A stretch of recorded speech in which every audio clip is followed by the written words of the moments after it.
اللهم صل على سيدنا محمد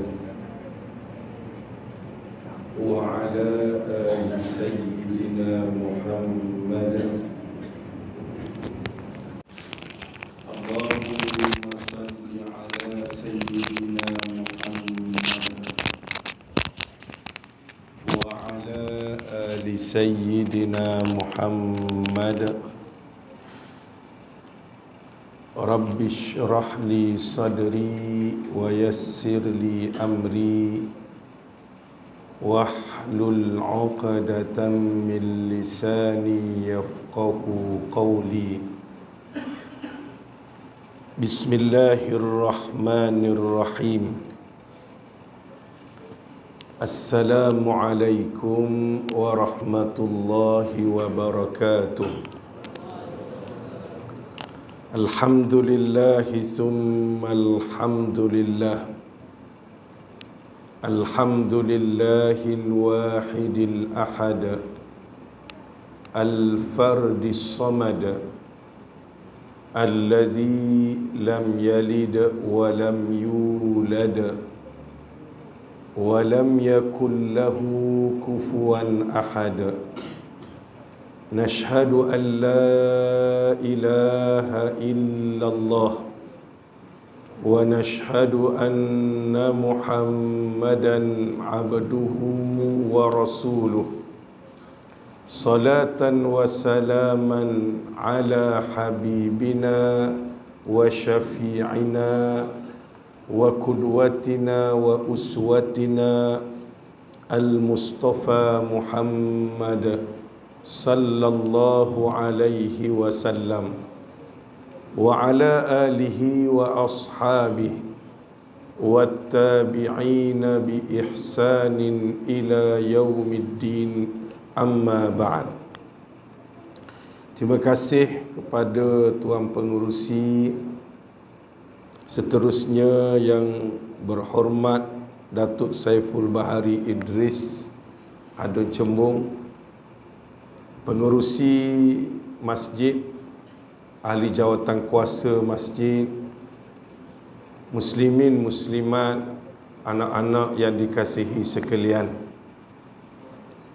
Firman Allah Subhanahu wa ta'ala di dalam Al-Quranul Karim, Subhanallazi asra bi'abdihi laylan minal masjidil haram ilal masjidil aqsa alladzi barakna hawlahu linuriyahu min ayatina innahu huwas sami'ul basir. Sadaqallahul azim. Surah Al-Isra ayat yang pertama.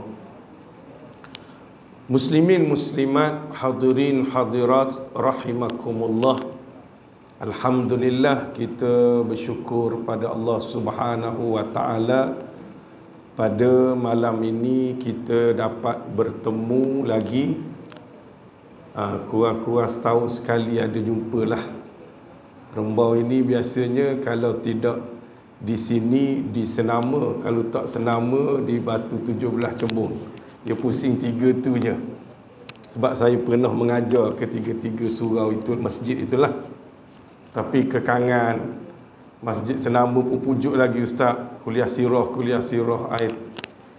tak mampu tu, bukan kerana tak mampu, kekangan kerjalah. Kadang balik kerja dah pukul 7 malam, kadang balik kerja kelas habis pukul 6 petang, nak bekerja ke Rembau ni kekangan sedikit lah, bukan tak nak datang. Tapi hujung minggu alhamdulillah saya dapat bersama dengan muslimin muslimat pada malam ini. Muslimin, muslimat, sidang hadirin, hadirat rahimakumullah. Sebagaimana yang disebut oleh Tuan Pengerusi Majlis tadi, bahawa kita pada malam ini menyambut peristiwa Al-Isra wal Mi'raj.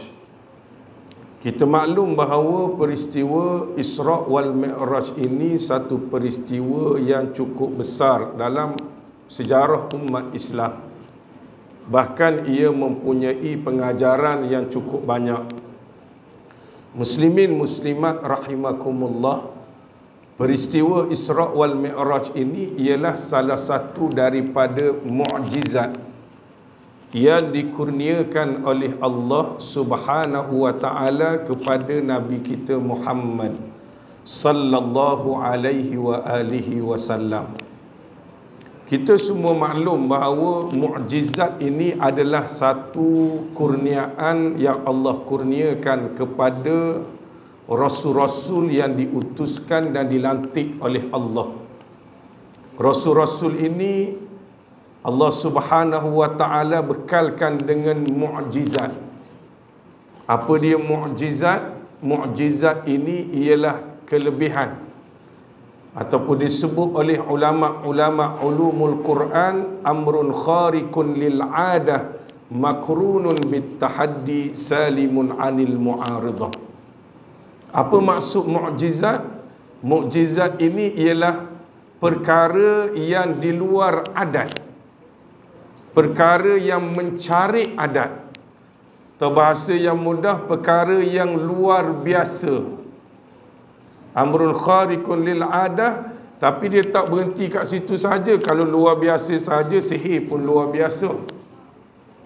Tapi ulama-ulama menyebut lagi mukjizat ini dia makrunun bit tahaddi.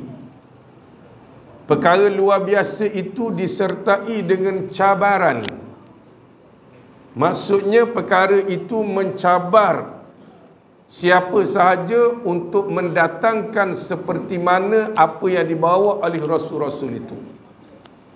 Perkara luar biasa yang ada pada rasul itu dicabar kepada kaumnya. Kalau kamu boleh buat, boleh datangkan seperti itu, sila, tak ada masalah.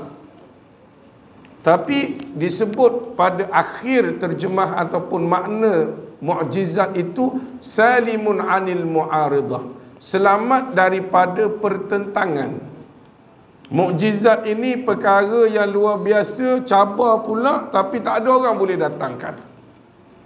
Maka mukjizat ini dikurniakan kepada Nabi kita Muhammad sallallahu alaihi wa alihi wasallam. Dan mukjizat kepada Nabi kita Muhammad sallallahu alaihi wa alihi wasallam ini terlampau banyak, sehingga ada ulama-ulama menyebut mencecah ribu mukjizat yang dikurniakan oleh Allah Subhanahu wa taala kepada Nabi kita Muhammad sallallahu alaihi wasallam. Dan ulama membahagikan mukjizat ini kepada dua.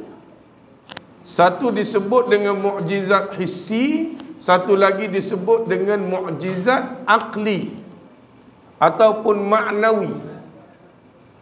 Yang pertama mukjizat hissi.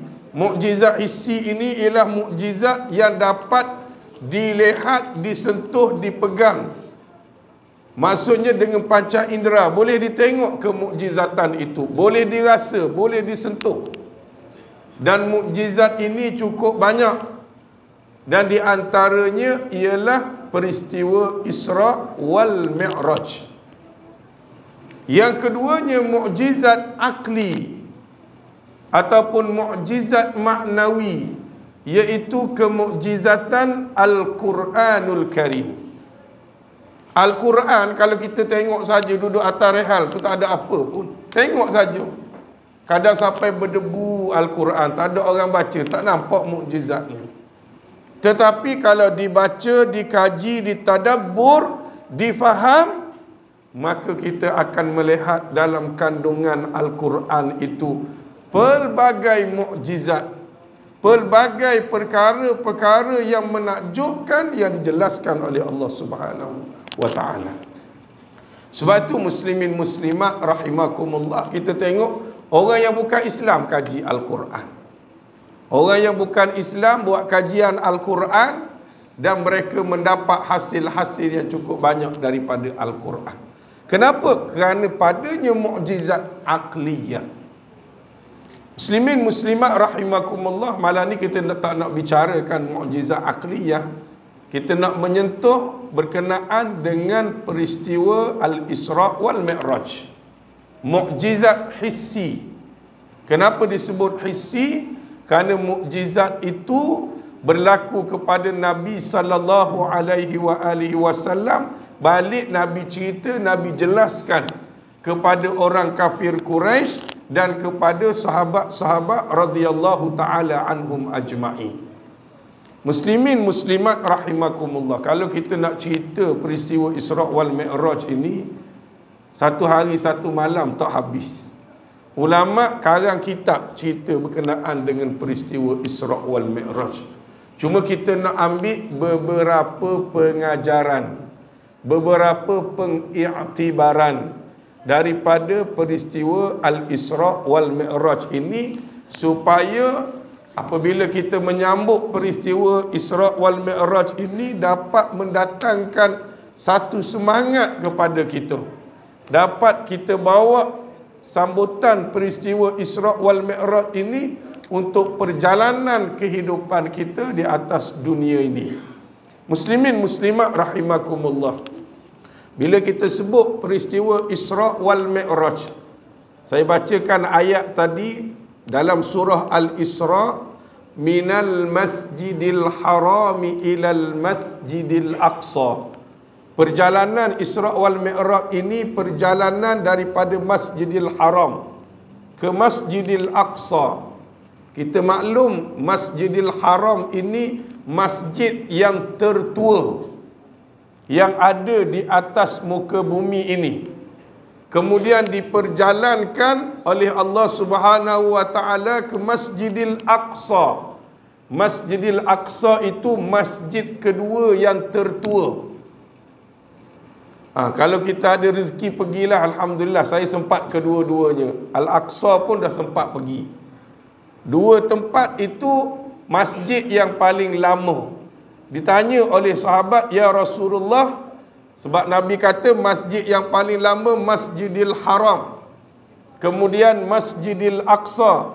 Ada sahabat tanya, ya Rasulullah, jarak masa antara Masjidil Haram dengan Masjidil Aqsa tu berapa lama? Nabi kata 40 tahun.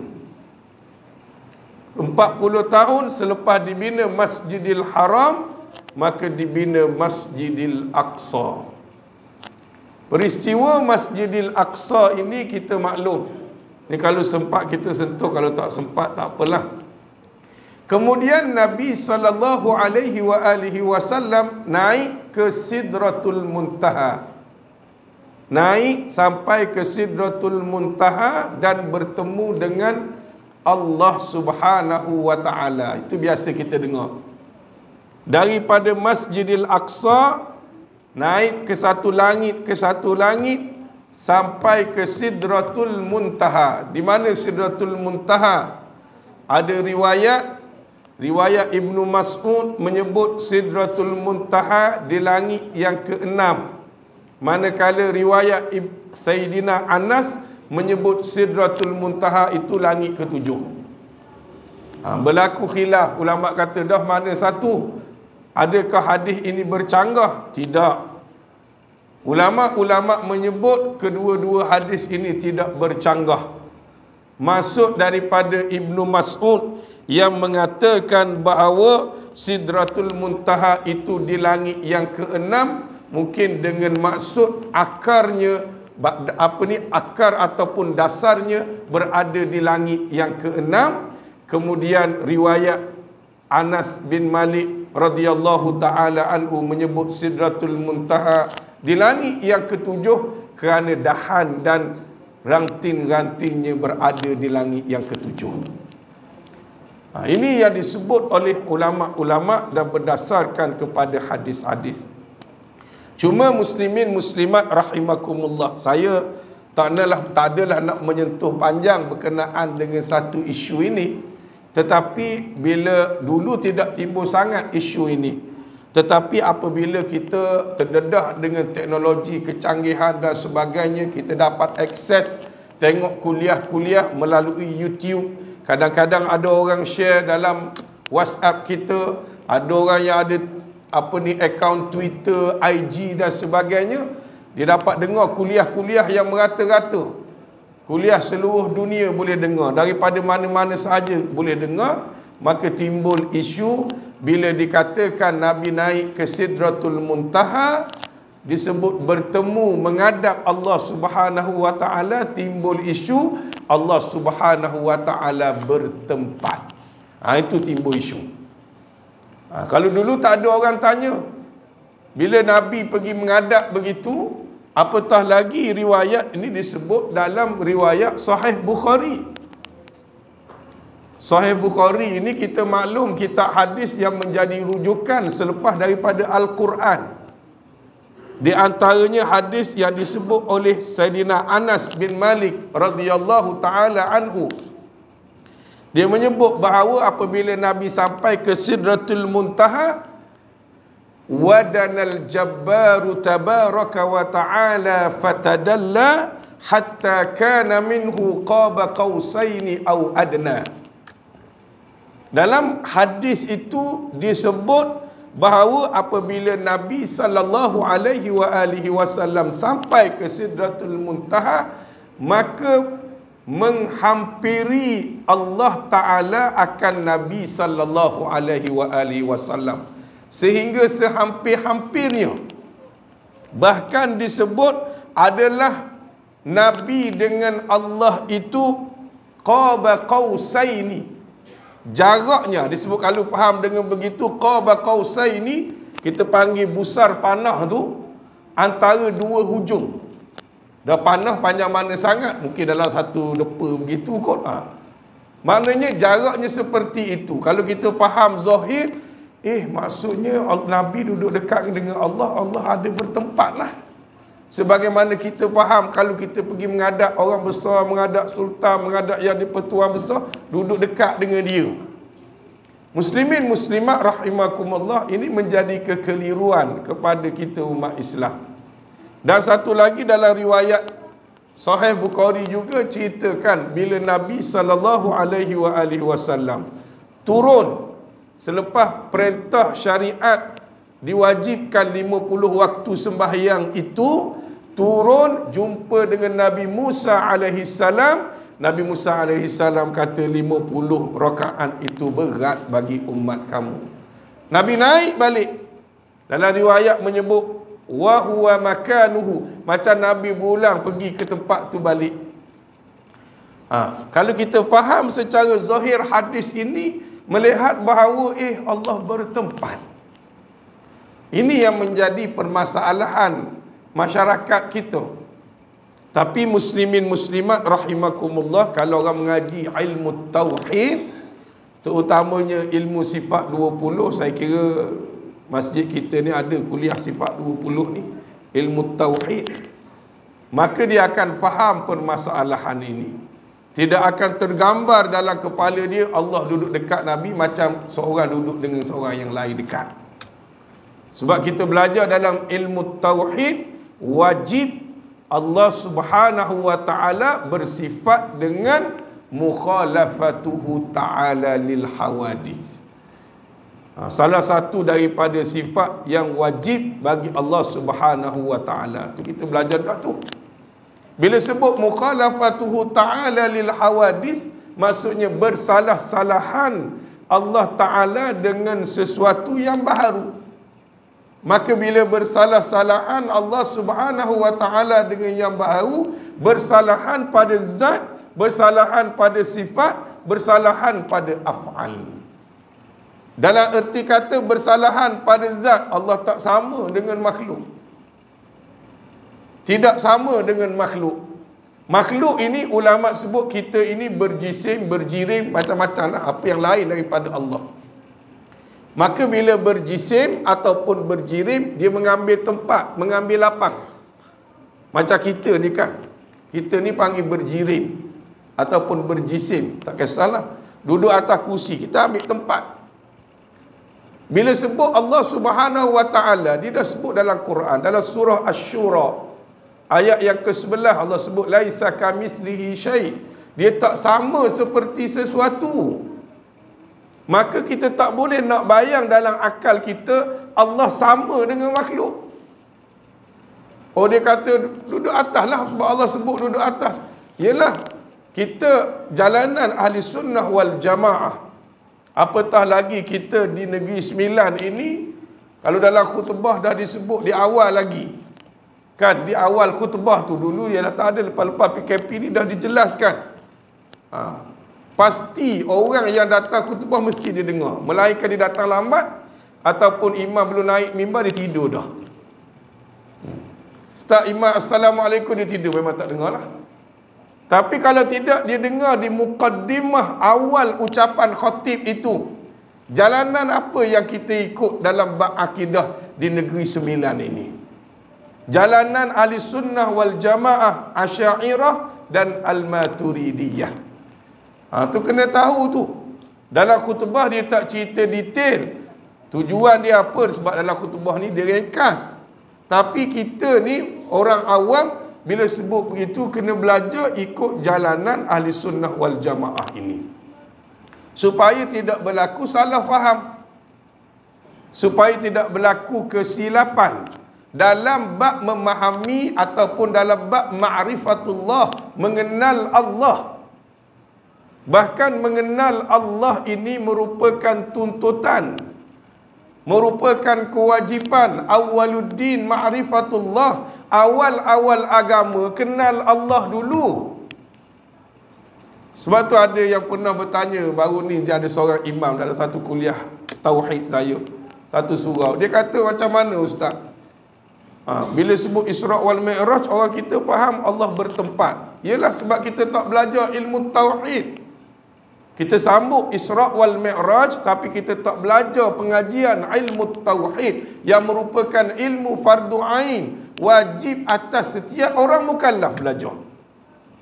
Maka sebab itu mendatangkan kekeliruan kepada orang awam seperti kita. Apatah lagi kita sebut tadi, kita orang awam ni mudah sangat tengok YouTube, buka ustaz tu, buka ustaz ni, tak salah. Tapi kita bimbang bila kita belajar dengan cara yang tidak betul, memberi kefahaman yang silap. Akhirnya kata Allah duduk di atas, Allah bertempat. Na'udzubillahi min zalik. Maka sebab itu muslimin muslimat rahimakumullah, kita kena faham.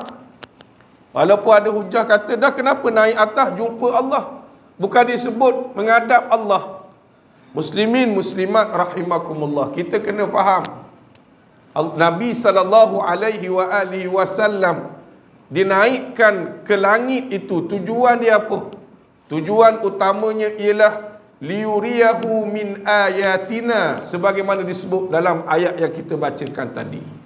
Tujuan daripada Nabi SAW diperjalankan itu adalah, Allah kata kami nak tunjukkan ayat-ayat kami. Itu tujuan utamanya, menunjukkan kebesaran, keagungan Allah Subhanahu wa ta'ala.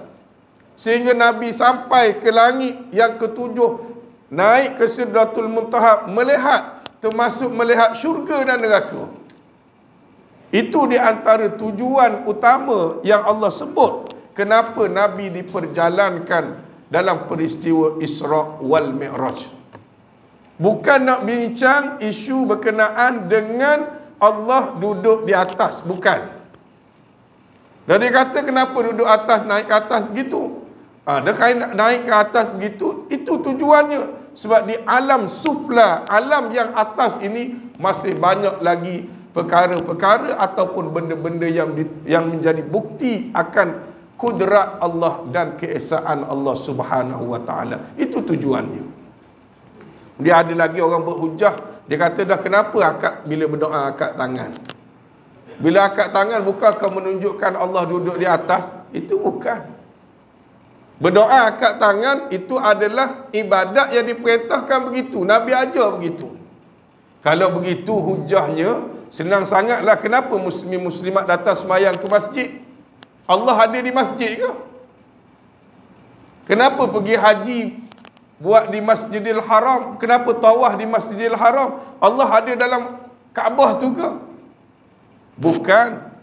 Habis itu perintah ibadat, menunjukkan bahawa Allah Subhanahu wa ta'ala dia tidak bertempat. Maha suci Allah Subhanahu wa ta'ala daripada bertempat. Ini perkara yang kita kena faham. Saya tak nak hurai panjang kerana dia perbahasan berkenaan dengan ilmu tauhid. Kalau cerita panjang, tapi kena belajarlah, kena mengaji. Ada kelas-kelas tauhid kena hadir.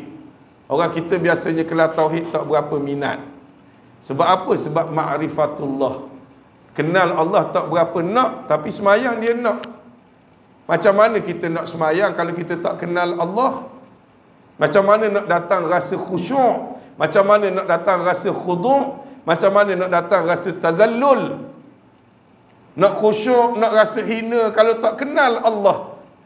Tuhan yang kita sembah tak tahu macam mana kita sembah. Maksudnya kita semua dalam keadaan bohong dan tipu.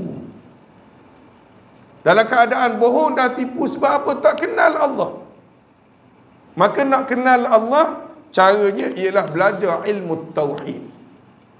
Dan perkara itulah yang menjadi tuntutan yang utama. Sebab dia awal-awal agama yang perlu kita tahu sebelum daripada sembahyang puasa, zakat, haji. Muslimin muslimat rahimakumullah. Dalam peristiwa Isra' wal Mi'raj ini, ada satu perkara yang paling penting yang perlu kita berikan perhatian, yang saya kira muslimin muslimat semua maklum, iaitu satu syariat diperintahkan kepada Nabi sallallahu alaihi wasallam untuk disampaikan kepada umat baginda sallallahu alaihi wasallam. Dan satu-satunya syariat yang mana Nabi terima daripada Allah Subhanahu wa taala dengan cara Nabi naik menghadap Allah Subhanahu wa taala.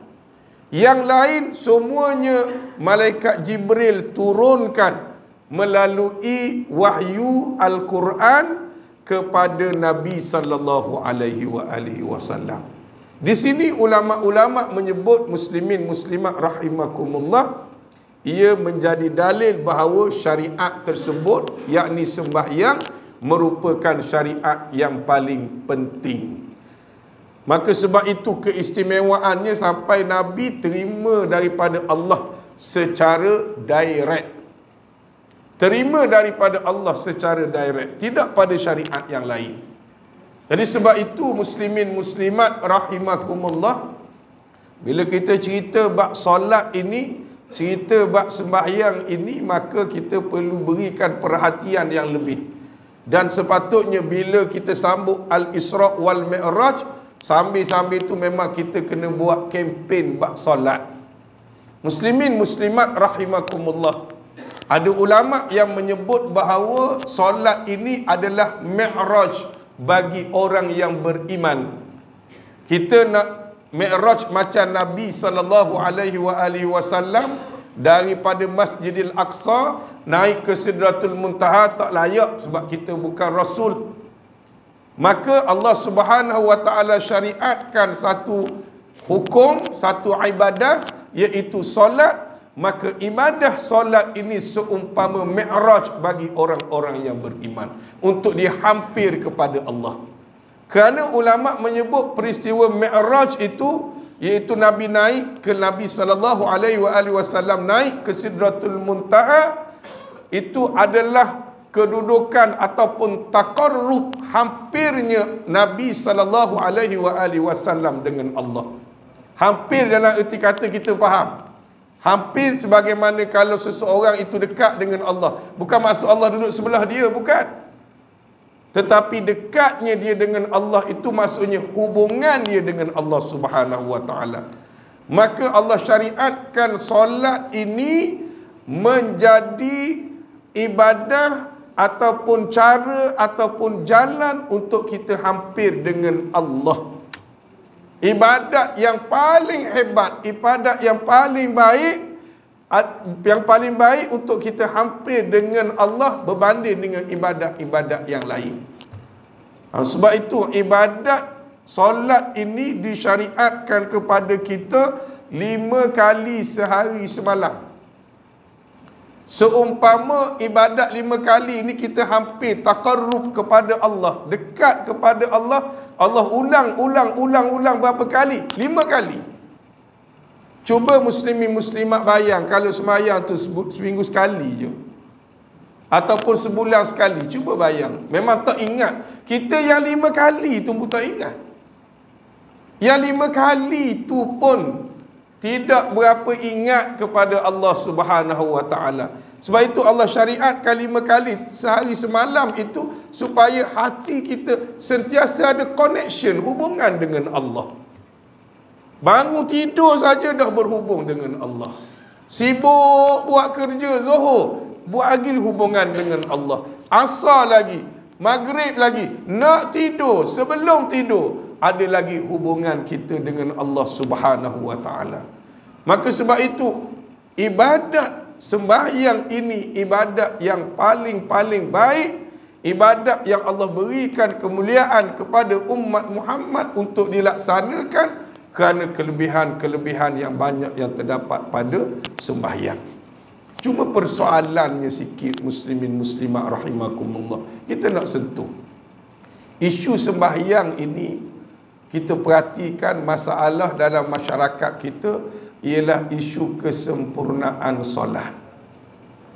Orang kita ialah bab tak semayang ni pun banyak lagi. Kalau saya di Seremban 2 tu pun kadang sedih tengok semayang Jumaat tu, orang tak semayang mana sanggup, mana yang boleh berani berniaga dan sebagainya. Pekan Rembau ni saya tak tahulah. Ni kena mungkin YB kita boleh ambil perhatian lah, rasa-rasa kat sini tak kot belah kampung. Tapi belah sana biasa je. Tak ada masalah apa dia berniaga waktu Jumaat tu, biasa je. Cuba bayang muslimin muslimat rahimakumullah, Jumaat je seminggu sekali pun dia tak sembahyang, macam mana dengan 5 kali sehari semalam. Tak apalah yang tak sembahyang tu, kita nak bincang orang yang sembahyang. Kita yang berulang alik sembahyang, Masya Allah, Tabarakallah. Saya kira muslimin muslimat yang ada dalam masjid ni orang yang tak tinggal sembahyang dah. Cuma apa yang kita nak sentuh sedikit berkenaan dengan kesempurnaan sembahyang. Ini yang orang kita tidak ambil berat. Dan kita sepatutnya tak kisahlah pihak masjid ke, pihak surau ke, sepatutnya menekankan berkenaan dengan kesempurnaan solat. Kerana dalam bab sembahyang ini dia ada syarat-syarat dia, dia ada rukun-rukun dia, termasuk dia ada perkara-perkara yang membatalkan sembahyang. Orang kita Masya Allah Tabarakallah, kalau mari sembahyang ni memang orang rajin lah sembahyang 5 waktu tak tinggal. Tapi ramai dalam kalangan kita tidak mengambil berat kaedah cara sembahyang yang sebenar, sehingga membawa kepada kesilapan yang cukup ketara dan membawa kepada batalnya sembahyang. Muslimin muslimat rahimakumullah, bila batal sembahyang seumpama orang yang tidak sembahyang. Orang yang batal sembahyangnya, dia seperti orang yang tidak sembahyang. Kalau tidak sembahyang, kalau dia tak tahu tak apalah, dia tak tahu najis ada di pakaian dia. Sembahyang dia tidak sah, tapi dia tidak berdosa sebab dia tidak tahu. Tapi kalau dia tidak belajar, kerana dalam bab rukun-rukun qauli saya suka sebut di mana-mana. Bab rukun qauli orang kita banyak yang silap. Rukun qauli ada 5. Orang kita kadang-kadang dia perhati pada Fatihah sahaja. Rukun qauli ni ada 5, daripada takbiratul ihram, Fatihah, tasyahud akhir, salawat, salam. Ramai mana kita tengok orang yang silap dalam bab ni. Sebab apa? Sebab dia faham sembahyang ni nak belajar apa lagi ustaz? Kami sembahyang daripada umur 7 tahun lagi, ikut mak ayah bawa ke surau masjid 7 tahun. 7 tahun dah sembahyang. Apa lagi masalahnya? Orang kita lupa bahawa sembahyang itu sudah menjadi adat, bukan lagi ibadah. Ini yang jadi masalah dalam masyarakat kita. Bila nak diajar ataupun bila ada kadang-kadang masjid surau nak buat anjur tahsin solat dan sebagainya, dia boleh pelekeh tu, dia kata Allah nak belajar lagi buat semayang. Dah semayang 50 tahun dah. Tapi kalau kita nak buat tasmik ni maknanya kita buat bacaan seorang sama seorang, tak berani tu. Rukun qauli saja. Kadang-kadang takbir Allahu Akbar. Allahu Akbar. Allah macam-macam tu. Membawa kepada berubah makna, tak sah takbir. Allahu Akbar, ada hamzah istifham, dipanggil huruf istifham. Dengan maksud, adakah Allah Maha Besar? Dia tanya, siapa nak jawab? Dalam takbir tu dia tanya, Allahu Akbar. Ada yang takbir, Allahu Akbar. Ada yang takbir lagi, Allahu Akbar. Akbar maksudnya gendang. Kalau kita terjemah, Allah gendang. Sebab itu ada ustaz dalam TikTok baru ni, ada seorang pelajar tanya saya, Ustaz, betul ke ustaz tu cakap, ya kalau sengaja disebut Allahu Akbar dengan tujuan nak main-main, boleh bawa kepada murtad. Dan dia tak tahu ustaz, batal juga semayang, batal. Sebab dia sudah menambah alif. Bila sebut akbar, dia sudah menambah alif sebelum daripada ra. Tu ramai tu. Biasa kita tak dengar orang sebelah, tapi kita dengar imam. Maaf sebut, tapi kita kena sebut. Tapi yang sebelah pula, yang semayang jadi makmum ni, takbir diam pula, tak bunyi pula. Sedangkan takbir tu kita sebut tadi rukun qauli. Apa maksud rukun qauli? Rukun qauli ni kena talaffuz, kena sebut di mulut. Kalau mari tu bukan sebut rukun qauli, saya sebut dalam hati. Dalam hati rukun qalbi. Rukun qalbi bab niat je. Takbiratul ihram dia rukun qauli. Rukun qauli ni ulama-ulama sebut dalam kitab Matla'ul Badrin, muslim-muslimat boleh buka, disebut setiap huruf daripada rukun qauli itu kena dengar ke telinga kita. Kena didengar ke telinga kita. Kalau senyap begitu, takbir dah, takbir. Itu angkat tangan, tu panggil angkat takbir. Bukan angkat takbir pun, angkat tangan tu. Takbir nak angkat macam mana kita lafaz. Kena belajar tu. Kena fikirkan pihak masjid surau, kena tolong masyarakat kita. Itu tak cerita bab Fatihah lagi macam mana. Tak cerita lagi bab tasyahud akhir. Sebab tak dengar tu, tak dengar. Melainkan kita dengar imam je baca. Tak dengar lagi, satu lagi biasa kita dengar, salam. Assalamualaikum. Bukan assalam, tu ada alif lam tu. Sepatutnya assalamualaikum. Dengar, Assalamualaikum. Tidak sah salam seperti itu. Tapi ramai tu dalam salam. Sebab apa? Sebab dia terpengaruh dengan WhatsApp kan. Tulis salam saja. Salam, salam, salam. Itu boleh dalam WhatsApp, tak ada masalah. Ni bab semayang ni kita cerita ni. Ni rukun qauli ni. Rukun qauli. Tapi kenapa boleh berlaku seperti itu? Benda yang simple. Kita kata simple je. Ya simple sebab awak tak belajar. Awak buat ibadat dengan ikut-ikutan. Ibadat menjadi adat. Sebab daripada kecil ikut mak ayah, datang tengok orang sembahyang, imam sembahyang, semua orang sembahyang begitu, dia pun sembahyang begitu. Pernah belajar tak? Belajar, tapi belajar pun sekadar di sekolah, sekadar untuk lulus biasa saja. Sedangkan sembahyang ini adalah ibadah. Maka ada syarat-syarat yang diletakkan oleh ulama-ulama nak menentukan ini sembahyang kita sah, ini ibadat kita sah. Maka bila ibadat tidak sah, amalan kita tidak sah, maka kita sebut tadi macam kita tak buat ibadah. Bila tidak buat ibadah, maka bagaimana nak kata kita taqarrub, nak dekat dengan Allah Subhanahu Wa Taala? Memang tak dekat. Disebabkan kita tidak melakukan ibadat solat itu dengan betul. Sedangkan kita sebut muslimin muslimat rahimakumullah, bagaimana Nabi SAW terima solat itu.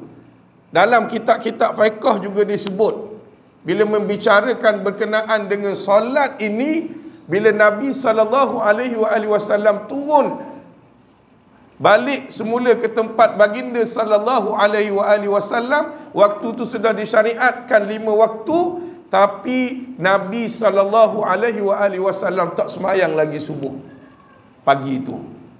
Kenapa tidak sembahyang? Tunggu malaikat Jibril datang ajar kaifiyah, cara semayang yang betul. Ini ulama kata menjadi dalil bahawa Nabi pun semayang belajar dengan malaikat Jibril.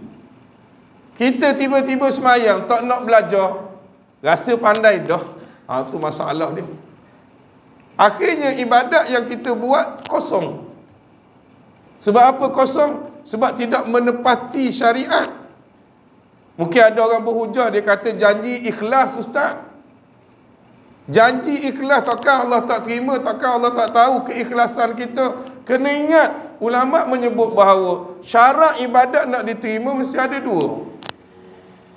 Yang pertama mesti ikhlas, yang kedua mesti bertepatan dengan syarak, bertepatan dengan Al-Quran, bertepatan dengan hadis. Dan kita nak ambil macam mana Quran hadis kita tak pandai. Orang awam, bila kita tak pandai, ikut jalanan ulama-ulama yang faham, yang mengkaji Quran hadis, tolong kita buat keluar hukum. Maka kita ikut jalan ulama-ulama ini. Kita di Nusantara ini, khususnya di Malaysia, terkenal dengan mazhab Syafi'i. Kita ikut jalan mazhab Syafi'i. Nak buka Quran sendiri tak pandai, nak bagi faham hukum macam mana, hadis macam mana, maka kita ikut jalan ni.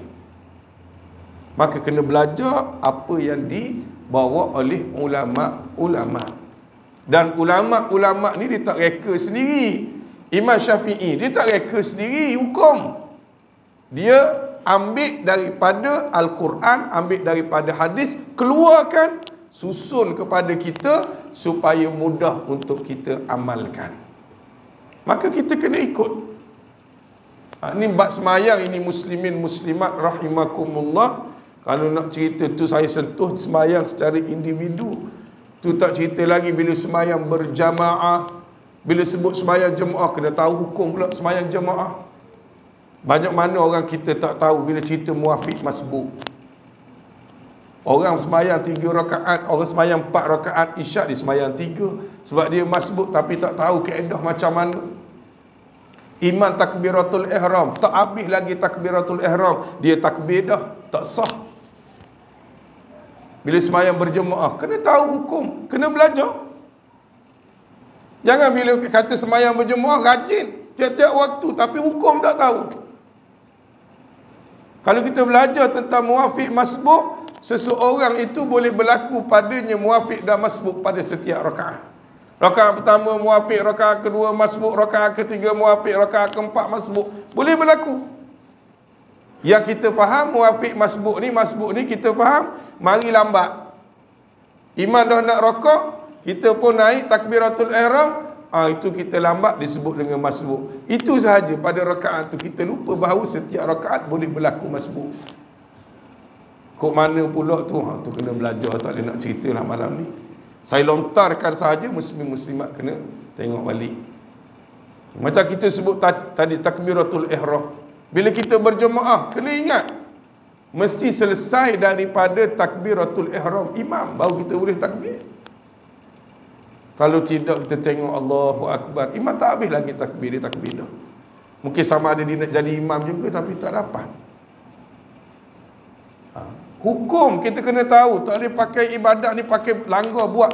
Saya tengok orang buat, tak boleh hujah saya tengok orang buat. Ibadat yang kita lakukan mesti dengan kefahaman dan ilmu. Kalau kita cerita bab musafir, kena tahu pula hukum berkenaan dengan jamak qasar. Semua bab semayang. Yang mana kalau kita tidak belajar, tak akan faham. Kita akan buat kesilapan-kesilapan yang banyak dalam melakukan ibadah. Maka sebab itu muslimin muslimat rahimakumullah, perlunya kita belajar dalam bab sembahyang ini supaya sembahyang kita disempurna dan diterima oleh Allah. Itu tak cerita lagi bab khusyuk. Tak cerita lagi bab sebab khusyuk ini walaupun dia bukan syarat sah sembahyang, tapi nak mendapat nilaian yang tinggi di sisi Allah perlu kepada khusyuk. Kita sembahyang cukup rukun, sah dah sembahyang kita. Tapi berapa kita punya kualiti daripada sembahyang, nak tengok pada khusyuk pula. Khusyuknya macam mana? Bagaimana kita memfokuskan diri kita ketika menghadap Allah Subhanahu Wa Taala? Khusyuk. Nak kena belajar ilmu tasawuf pula. Khusyuk tak cerita dalam ilmu fiqh. Kena belajar pula ilmu tasawuf, bagaimana nak menyucikan hati supaya kita sembahyang khusyuk. Supaya kita boleh fokuskan dalam ibadat kepada Allah Subhanahu Wa Taala. Tu kalau hati tak bersih, nak khusyuk macam mana? Hati penuh dengan sifat-sifat mazmumah, sifat-sifat yang keji. Macam mana nak buat ibadah dengan baik?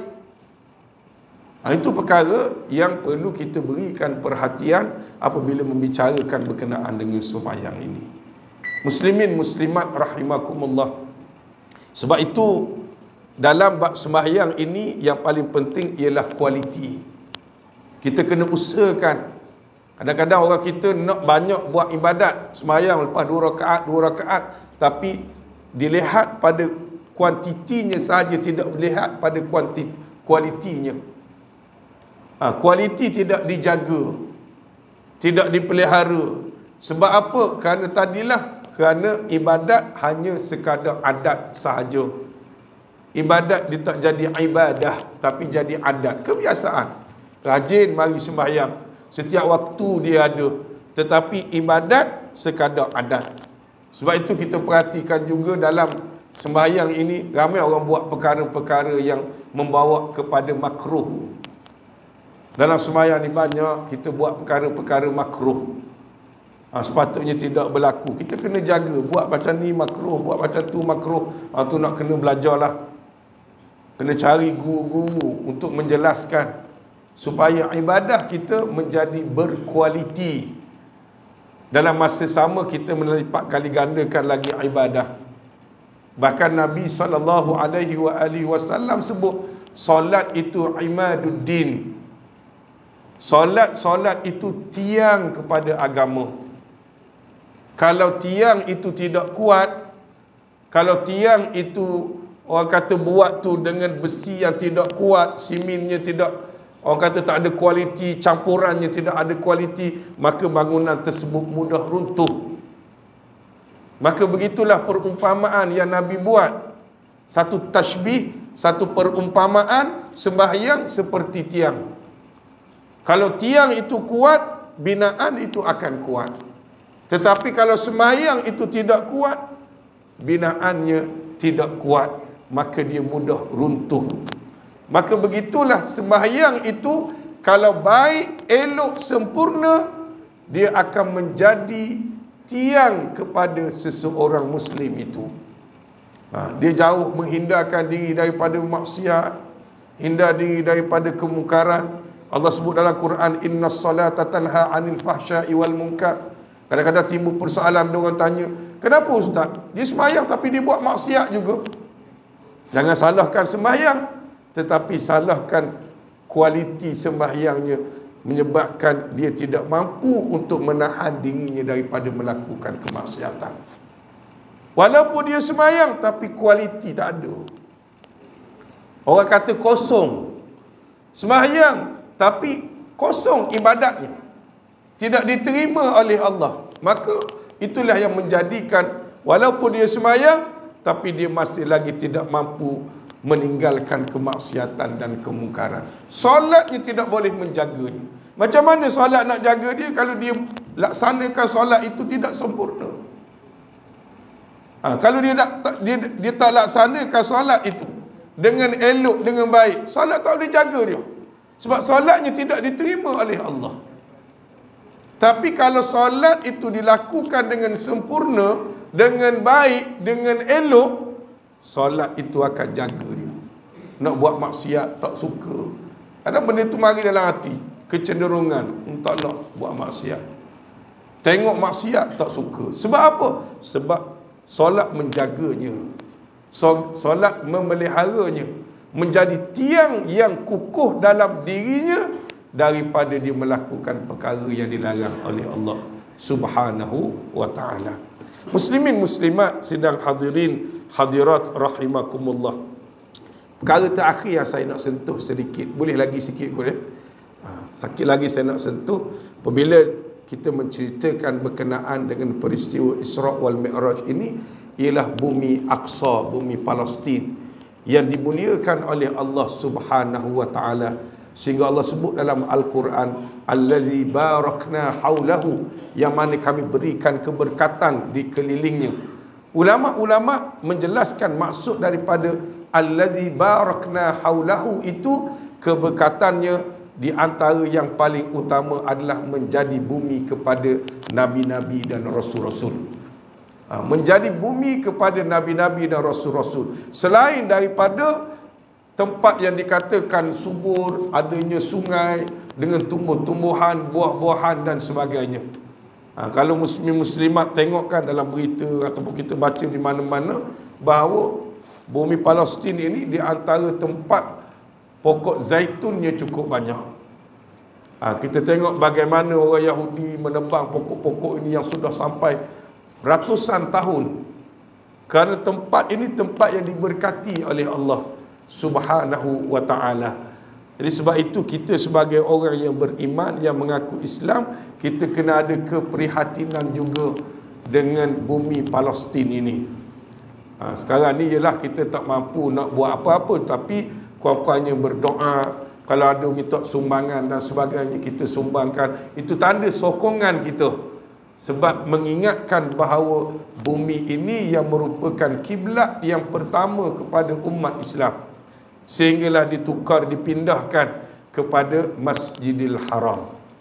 Jadi muslimin muslimat rahimakumullah, moga-moga peristiwa Isra wal Mi'raj ini mampu untuk kita ambil pengajarannya. Yang pertamanya ialah berkenaan dengan tauhid, berkenaan dengan akidah yang merupakan pegangan kita, i'tiqad kita, yang mana pegangan akidah kita itu mestilah akidah yang sahih, yang bersandarkan kepada Al-Quran dan hadis, yang berdasarkan kepada jalanan ahli sunnah wal jamaah.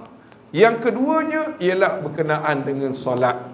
Berusahalah kita untuk perelokkan. Kalau kita rasa sembahyang kita itu sudah betul dari segi syaratnya, dari segi rukunnya, kita pelihara daripada perkara-perkara yang membatalkan, tapi kita berusaha juga untuk mentahsinkan.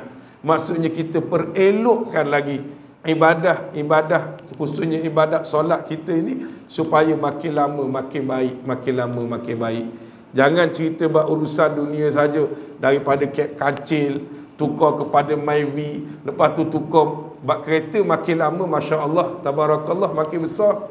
Rumah lepas extend, makin lama makin bertambah, makin besar rumah. Tetapi dalam bab ibadat kita tak memperbaikinya, maka itu satu kerugian. Maka kena perelokkan, kena tambah baiki dan sebagainya, dengan cara belajar, cari guru-guru untuk membetulkan ibadah kita, khususnya ibadah solat. Yang ketiganya, jangan lupa untuk kita kenangkan Masjidil Aqsa, bumi Palestin, yang merupakan bumi yang dimuliakan oleh Allah Subhanahu wa ta'ala. Biar kita ada rasa kasih dan sayang kepada bumi Palestin ini, dan sama-sama kita mempertahankan bumi Palestin daripada serangan, daripada apa yang dilakukan oleh orang-orang Yahudi. Kadang-kadang berita tak sampai ke sini, ke sebelah kita, bagaimana umat Islam di Palestin dibunuh, umat Islam di Palestin ditembak dan sebagainya. Mereka adalah saudara kita, dan bumi itu adalah bumi umat Islam. Maka biar kita ada rasa kasih, rasa sayang, sebab Nabi kata, man lam yahtamma bi amril muslimin falaysa minna, atau kama qala, barang siapa yang tidak mengambil berat tentang urusan orang-orang Islam, maka dia bukan dalam kalangan kami. Orang yang tak ambil berat tentang orang Islam, Nabi kata bukan dalam kalangan kami. Jadi kita kena ambil sekadar yang kita mampu, berdoa, Allah peliharakan, Allah jaga, dan Allah selamatkan umat Islam di Palestin. Muslimin muslimat rahimakumullah, saya kira itulah sedikit apa yang dapat disampaikan pada malam ini. Moga-moga memberi manfaat kepada semua insya-Allah. Bismillahirrahmanirrahim. Alhamdulillahi Rabbil Alamin. Assalatu wassalamu ala ashrafil anbiya'i wal mursalin wa ala alihi wa sahbihi ajma'in. Allahumma shrah bil Qur'anil azim sudurana wa yassir bihi umurana wa azzim bihi ujurana wa hassin bihi akhlaqana wa nawwir bihi qulubana wa kuburana ya Allah. Allahumma rzuqna mutaba'atan Nabi sallallahu alaihi wasallam awalan wa akhiran wa zahiran wa batina wa qawlan wa amala birahmatika ya arhamar rahimin. Wa sallallahu ala sayyidina Muhammad wa ala alihi wa sahbihi wa sallam. Walhamdulillahi rabbil alamin. Assalamualaikum warahmatullahi wabarakatuh.